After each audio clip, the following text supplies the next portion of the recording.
नमस्कार दोस्तों, आज हम बात करने वाले हैं अपने चैनल जंतर मंत्र क्लास पर। और पिछले वीडियो में ऑब्जेक्टिव का जो है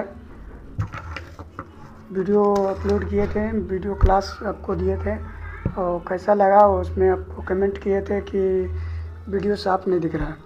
हालांकि आज जो है आपको संस्कृत बुक का दूसरा चैप्टर अध्याय है जो पाटलिपुत्रा है। इससे आपको कम से कम 2 या 3 क्वेश्चन आपको आएगा, 2 नंबर या 3 नंबर का। ठीक है, तो चलिए इस वीडियो को देर न करते हुए हम अपने टॉपिक पर आते हैं। देखिए, पाटलिपुत्रा आपका चैप्टर का नाम है। सबसे पहले मैं बता देना चाहता हूँ कि हमारा जो पढ़ाते हैं, जो क्लास देते हैं, उसका PDF हमारे इसी चैनल पर जो है आपको मिल जाएगा। अब जाकर टेलीग्राम पर आप सर्च कीजिएगा जंतर मंत्र क्लास, ये आपको जो है ग्रुप आ जाएगा, उसमें आप ऐड हो जाइएगा। ठीक है, चलिए महत्वपूर्ण सब्जेक्टिव प्रश्न जो है आपको क्या है। कवि दामोदर गुप्त के अनुसार पाटलिपुत्रा पुत्र जो है कैसा नगर था। ठीक है, पहला बात है कि दामोदर गुप्त जो थे वो ये लेखक हैं। क्या है? लेखक है।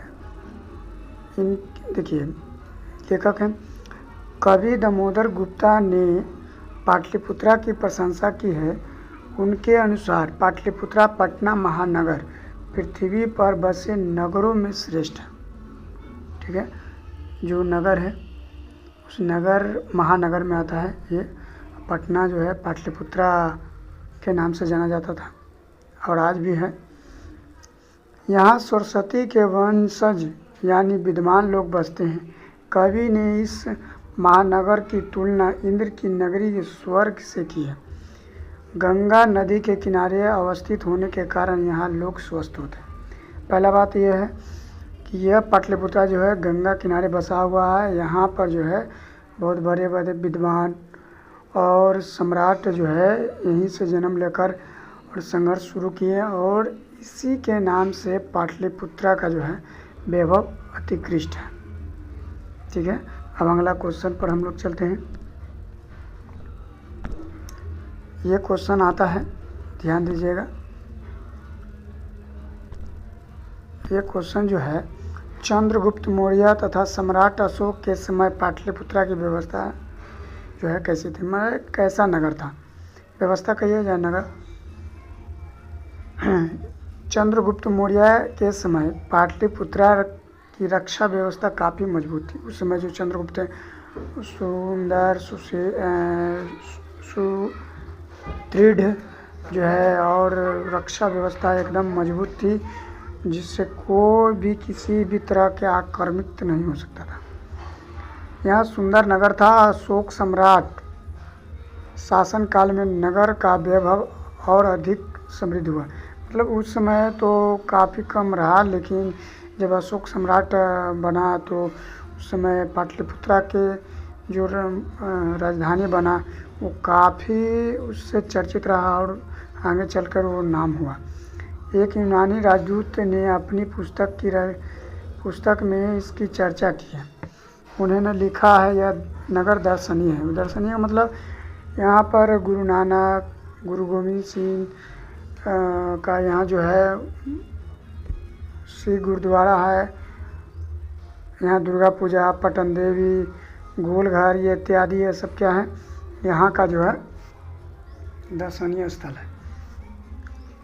यहाँ पर जो है बहुत पुराने स्मारक जो है मौजूद है, जो बिहार पूरे राज्य में सर्वश्रेष्ठ है। चलिए अगला क्वेश्चन। पाटलिपुत्रा को शिक्षा का प्राचीन केंद्र क्यों माना जाता है। तो राजशेखर जो है कवि में अपने द्वारा लिखे हैं। ये जो राजशेखर थे ये लेखक हैं।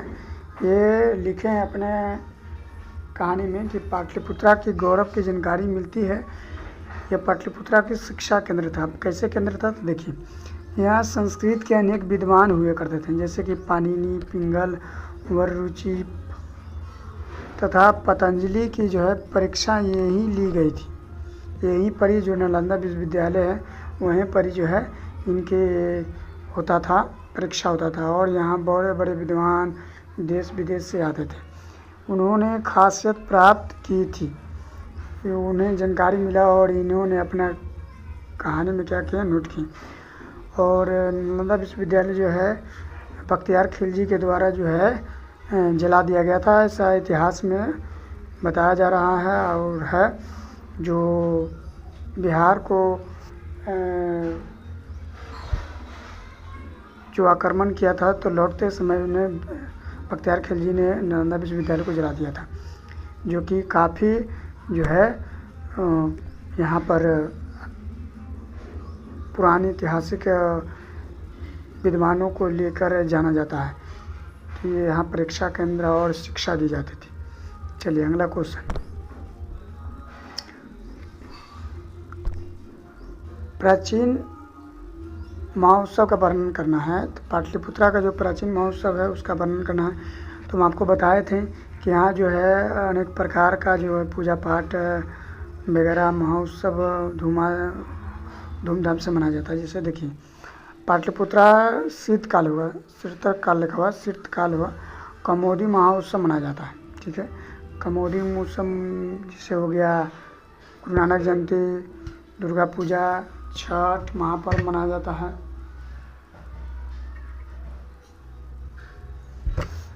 ये सब मनाया जाता है। यहाँ उत्सव बड़ी धूमधाम से मनाया जाता है। समस्त नागरिकवासी आनंदमय रहते हैं, आनंदमय रहते हैं। और इस समारोह में प्रचलन गुप्त वंश के शासन काल में ही था।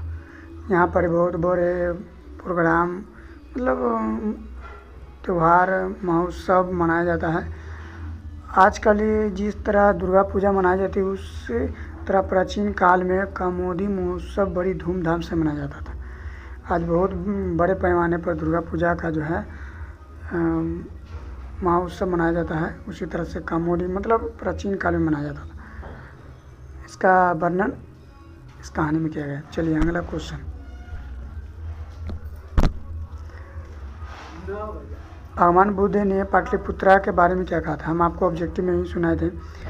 ये पहले पाटलीग्राम था, पाटलीग्राम से क्या हो गया, पटना हो गया, पाटलिपुत्रा, पाटलिपुत्रा से पटना हो गया।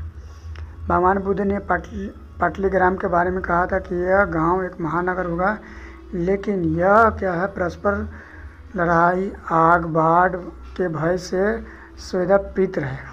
मतलब अग्निदाह, कांड, चोर, डकैत, बाढ़ से यह क्या होगा, यह राज्य में ये जो नगर पीत रहेगा, मतलब क्षतिग्रस्त होगा, बाढ़ में डूब जाएंगे, क्षति पहुंचेगा, बहुत तरह की बात हो जाते हैं, बताया गया था, भविष्यवाणी किए थे। तो पाटलिपुत्रा को ही पटना कहा जाने वाला है।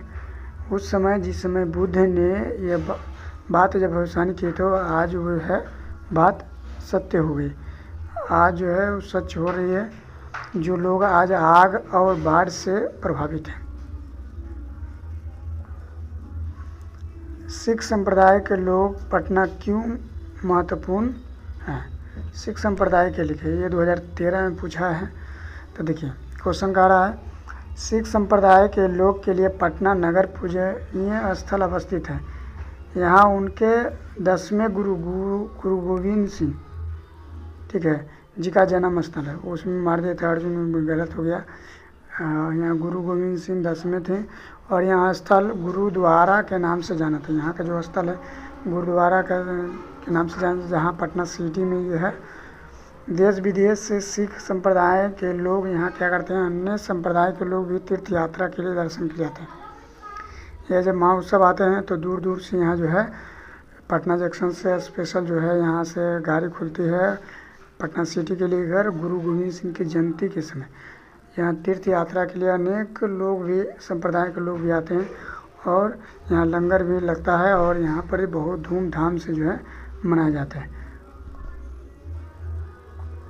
गुरु नानक जयंती की बड़ी धूमधाम से मनाई जाती है। ठीक है, अगला क्वेश्चन,